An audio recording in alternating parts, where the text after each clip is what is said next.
First off, a little disclaimer. Despite the fact that Selma and Inherent Vice are technically 2014 movies and also movies that I was really looking forward to see and talk about, they won't be getting a shot at this list because they're not being screened for me or your average Joe in 2014, not until the new year. Maybe I'll come back to them later because, like I said, I was looking forward to both of these and I do want to talk about them, but for now, they will not be getting a shot at this list. Sorry. Well, 2014 was overall kind of a mixed bag for movies. Some great ones, some bad ones, some surprisingly good ones, and then some really disappointing stinkers.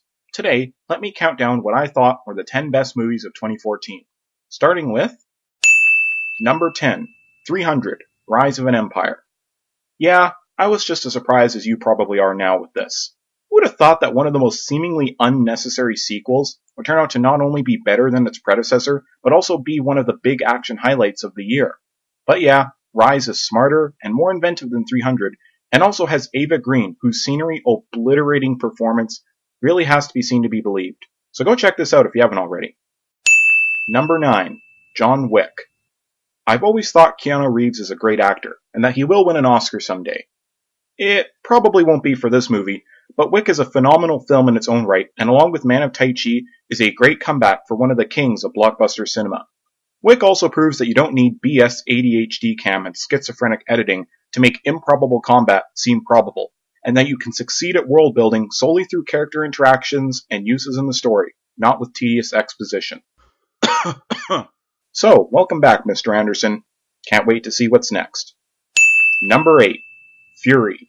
It feels like it's been a long time since we've had a World War II movie that was more about fighting the war than what surrounds it. Fury is a nasty, dark, violent piece that features both cringe-inducing warfare and compelling character interaction.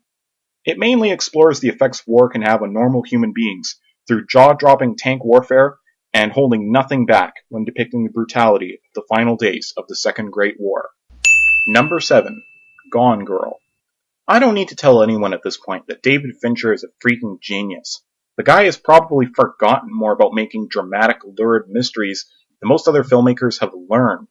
As his latest success, Gone Girl is concerned with exploring the insanity and even psychopathy that can come with maintaining broken relationships, finally allowing Rosamund Pike to give a great performance in an actually good film, and even Medea and Mr. Fuck You Canada are great in it.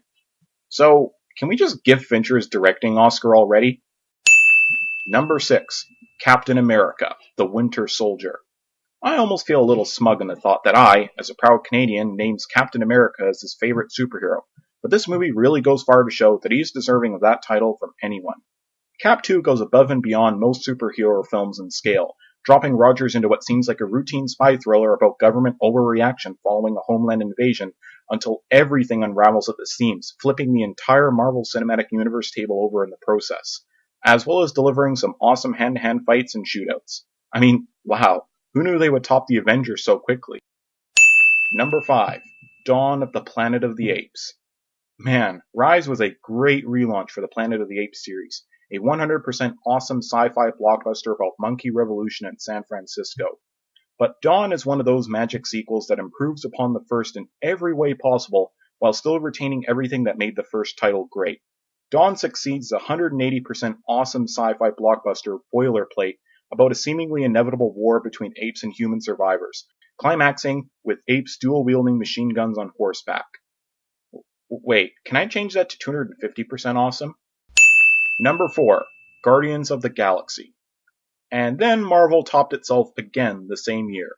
A wildly entertaining sci-fi action comedy about a bunch of jerks banding together to prevent interplanetary catastrophe, filled with some of the most exquisite visuals, instantly memorable characters, and bits that will make you almost pass out in laughter. Easily the biggest slam dunk success Marvel has had.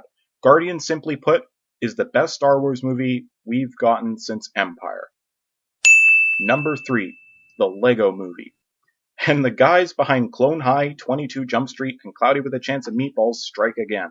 This time, they've made us one of the most entertaining and visually impressive animated features ever conceived.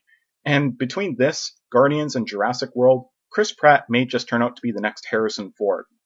All said and done, I'm convinced that this movie is one of those.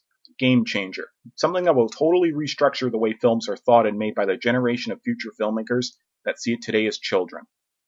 Everything is awesome about that. Number 2, Snowpiercer. And this was certainly an interesting one to watch.